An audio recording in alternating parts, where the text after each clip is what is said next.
A few weeks ago, the writer of a game called I Did Not Buy This Ticket reached out to me with a review code for the game. This is a 2023 surrealist visual novel out of Brazil that was a part of, among other things, Ludonarracon, the same Steam festival which you might recall I covered the demo for Slay the Princess as a part of. I don't always cover games that get sent to me for various reasons, but I do always try to check them out, and I'm especially glad I did in this case because I found this to be a really solid short visual novel worth my time. I Did Not Buy This Ticket is the story of a woman named Candelaria, who works as a professional mourner, attending the funerals of strangers to grieve for them, hired by their families to make an impression on the other attendees. Between these funerals, Candelaria finds herself on a strange, supernatural bus, having encounters with strangers that force her to confront her own personal baggage. A past she tries not to think about that's left her haunted.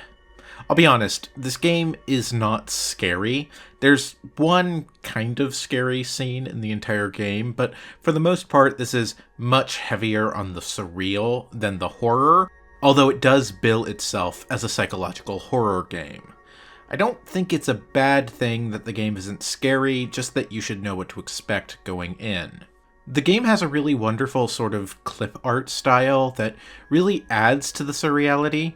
Everything in the game looks like it was made by one of the witches from Madoka Magica, and in my book that's a good thing. I really love how things look and sound in this game, especially in the surreal bus sections.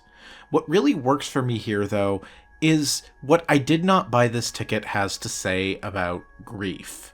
This is a game about grief, about mourning those you've lost, but moreover, this is a game about the process of grieving. There's a line in the game from one of Candelaria's clients who is burying his father that's really stuck in my head since I played the game. Speaking about closure, he says that at some point he thought things would feel over. First the death, then the service, then the burial, then paying Candelaria. Every step of the way he expected some sort of feeling of finality, but instead, nothing. Time just keeps ticking on. Grieving is a surreal experience. It's numbing, it's exhausting, and at the end of the day, it has no clear-cut ending. We tell ourselves closure exists, and then we just keep going as the pangs of pain get increasingly distant and hollow.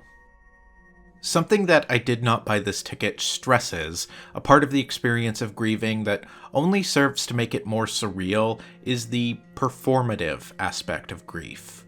The closer you are to the deceased, the more stresses, both internal and sometimes external, are placed on you to grieve correctly, to show how much someone meant to you now that they are gone.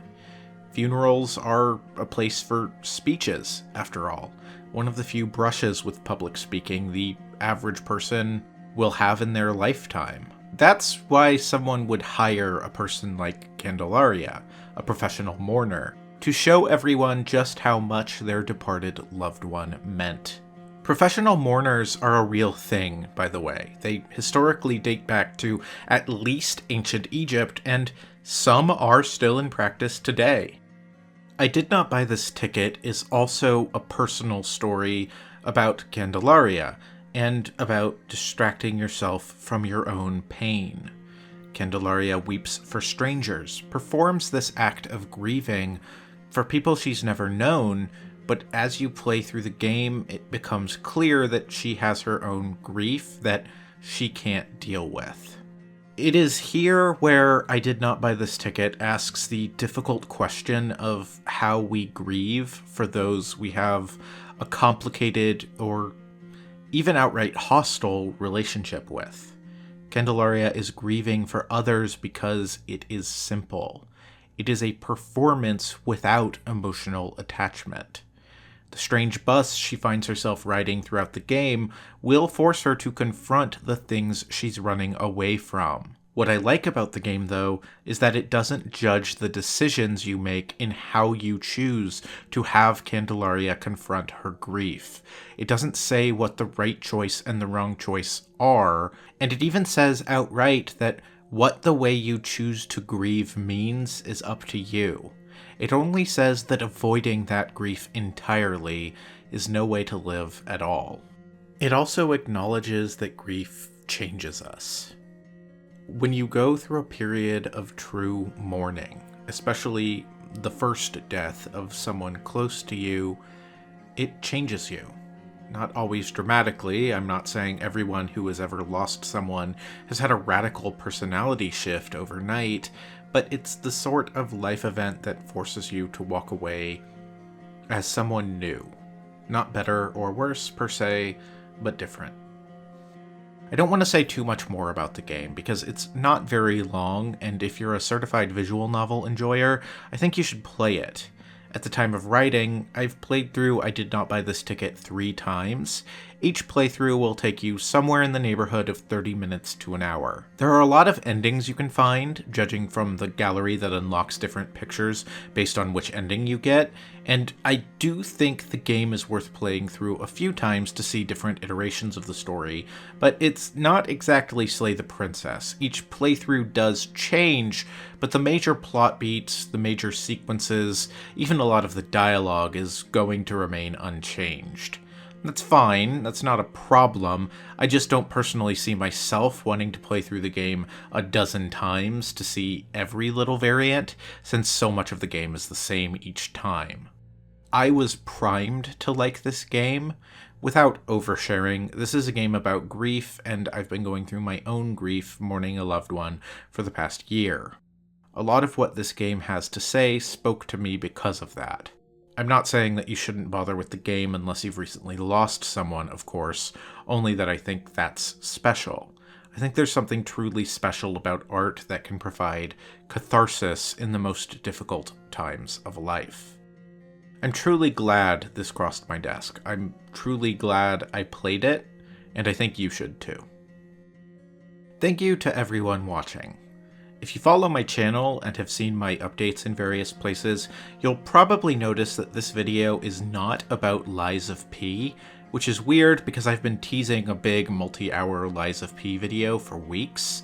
The Lies of P video is obviously still coming, it's just taking a while, so I wanted to make this shorter video, both because it's been a minute since I've posted anything, and to give myself a small break on the Lies of P video.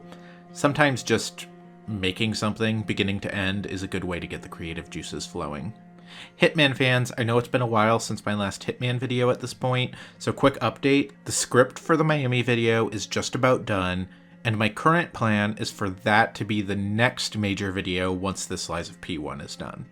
If you liked this video, and if you'd like to see that big Lies of P video coming soon, then please consider subscribing. But hey, if you don't want to subscribe, I still appreciate you just for being here. Thank you again for watching. Special thank you to my patrons and YouTube channel members who help make content on my channel possible. Strix 2031, Parker Malarkey, Rachel Aurelia, Sir Darkon, William, Cabbage, Emilia Anguiano, Brimstoner, Rekka, Florine, David Duran, Alex Smith, Picayune, Hakan Boyam, Pete Lee, Jake G, Nitend, Shiny Emptyhead, Lucas Craden, That's All, Alex, Bell Mage, Malachi Murphy, and Dunio. If you're interested in getting your name read out in future videos, go check out patreon.com/Zuldim or click the join button below. Until next time, take care everyone.